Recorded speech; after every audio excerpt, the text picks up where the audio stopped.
अस्सलाम वालेकुम।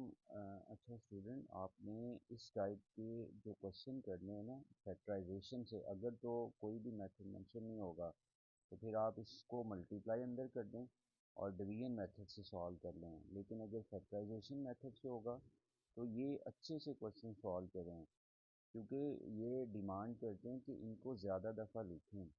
जैसे ये क्वेश्चन है ना, यहाँ अगर आप 4.7 जो है इसकी अगर आप एग्ज़ाम्पल्स देखें तो ये एग्ज़ाम्पल्स इसकी बहुत ज़्यादा इम्पोर्टेंट हैं बोर्ड के लिए।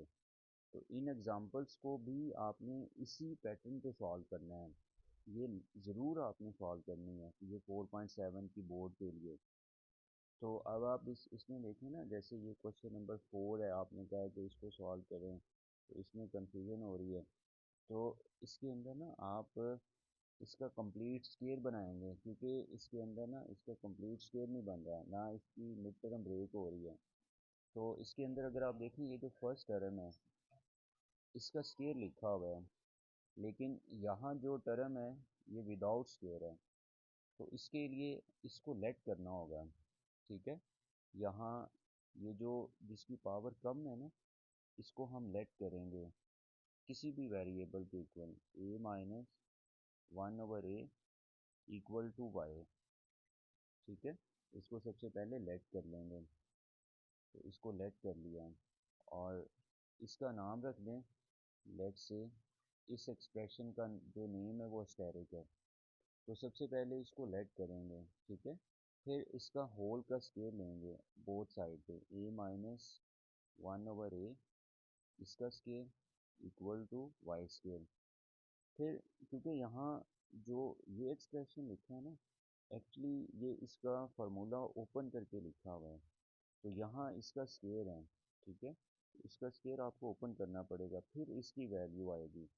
तो इसका स्केयर ओपन करेंगे, तो जब इसका स्केयर ओपन करेंगे that will become a square plus b square minus 2 a, और सेकंड वैल्यू क्या है 1/a equal to y square. A का स्केयर एज इट इज़, और 1 का स्केयर 1, और ए का स्केयर लेंगे। फिर इसके बाद क्योंकि यहाँ ये बॉटम में और ये न्यूमरेटर में, तो ये कैंसिल होगा, यहाँ 2 और यहाँ 1 है, तो 2 1 जार 2 इक्वल टू वाई स्केयर। फिर -2 को जब आप राइट साइड पे शिफ्ट करेंगे that will become +2 a square plus 1/a square. तो सबसे पहले इसमें जो टारगेट था ना, इसकी वैल्यू फाइंड करनी थी। तो इसके लिए जब हम बोथ साइड पे स्केयर लेंगे तो उसको एक्सपेंड करना पड़ेगा। तो फिर आप देखें इसकी वैल्यू आ रही है। तो अब हम क्या करेंगे, जिसको हमने लेट किया हुआ है और इन दोनों को इसकी पोजीशन पे रिप्लेस कर देंगे।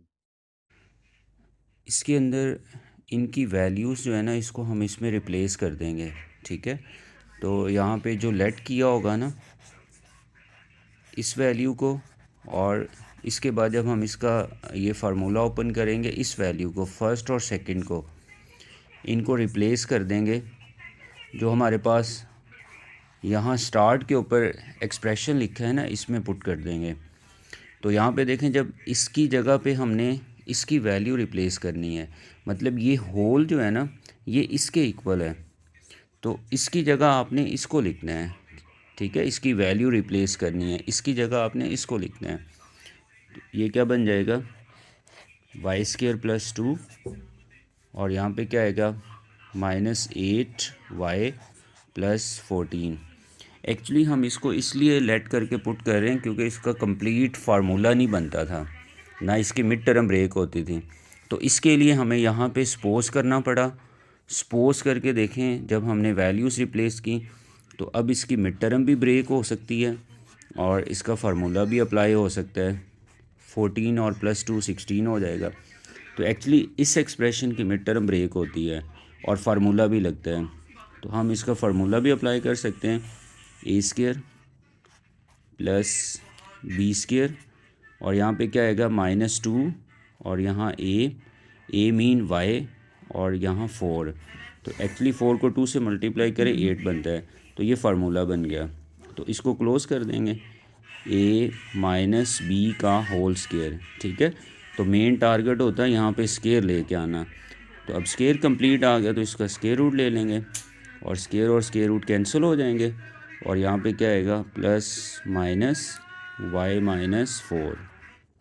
तो लास्ट के ऊपर ये जो आपने लेट किया होता है ना, क्योंकि एक्चुअली जो क्वेश्चन था वो वेरिएबल ए में था, तो यहाँ जो सोल्यूशन आना चाहिए वो भी वेरिएबल ए में आना चाहिए। तो इसलिए लास्ट के ऊपर इस y की पोजीशन पे आपने a माइनस 1/a को पुट करना है।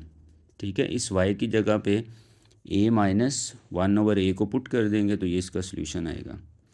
तो इस तरह से इस टाइप के क्वेश्चंस आप सॉल्व करोगे।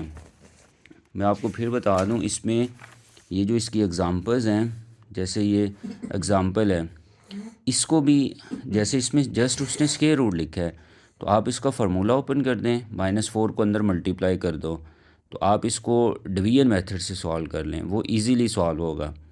लेकिन अगर आप इसको फाइंड करेंगे फैक्टराइजेशन से तो फिर इसका सबसे पहले आपको फार्मूला ओपन करना पड़ेगा, इसको लेट करना पड़ेगा। ठीक है, जैसे ये क्वेश्चन सॉल्व किया है एक्सरसाइज का, फिर इस पैटर्न पे सॉल्व करना पड़ेगा। तो ये एग्ज़ाम्पल इम्पोर्टेंट है, इसको सॉल्व करें बोर्ड के लिए। फिर उसके बाद अगर इस तरह की एग्ज़ाम्पल हो, क्योंकि इसमें फैक्टर्स बनाने होते हैं, ठीक है, इसमें जो कांस्टेंट नंबर होते हैं वो इम्पोर्टेंट होते हैं, उसके अकॉर्डिंग हम उसको सॉल्व करते हैं। देन ये स्क्वायर रूट फाइंड करना डिवीजन मेथड से। तो डिवीजन मेथड से आप सबसे पहले इनको मल्टीप्लाई करके अरेंज करके लिखा करेंगे, फिर उसके अकॉर्डिंग सॉल्व करेंगे। और जिसके अंदर अननोन फाइंड करना हो उसमें भी डिवीजन मेथड से करेंगे। फिर ये जो लास्ट के ऊपर रिमाइंडर आएगा ना, क्योंकि यहाँ इसकी पावर इससे कम आया करेगी तो ये एक्चुअली रिमाइंडर होगा, तो ये इंपॉर्टेंट हुआ करेगा जिसमें अननोन फाइंड आउट करने का पूछा होगा। जैसे यहाँ पे क्वेश्चन दिया हुआ है, ये जो लास्ट क्वेश्चन है, तो इस तरह से आप इनको सॉल्व करेंगे। तो बाकी मेहनत करें, इंशाल्लाह अच्छा होगा।